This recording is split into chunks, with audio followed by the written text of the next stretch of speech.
che c'è un impegno, e qui il lancio io mi sento di farlo, c'è un impegno di un movimento cittadino che comunque non abdica più, che non lascia semplicemente che siano lì i partiti a decidere qual è l'offerta politica in questa città.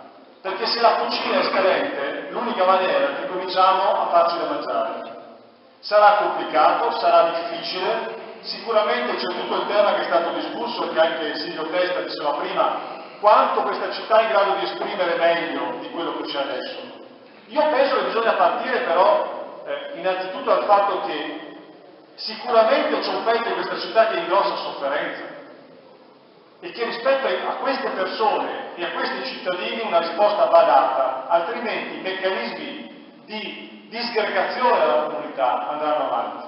Allora, un impegno diretto di un movimento cittadino, Venezia Cambia 2015 si mette a disposizione su questo, per costruire assieme un programma con questioni rilevanti, con priorità chiare e la possibilità che queste diventino effettivamente materia di discussione.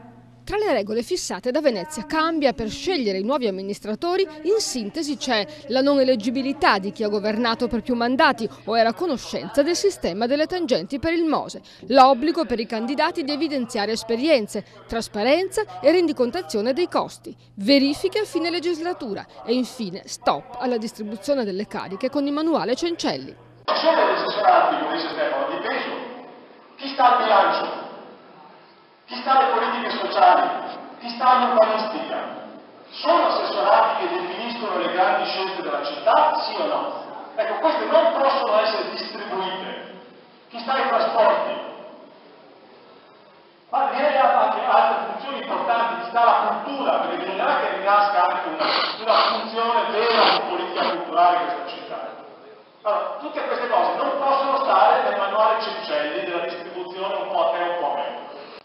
La vecchia spartizione per cui il verde tocca a me, il grigio tocca a te, il rosso tocca dall'altra parte. Così è andata fino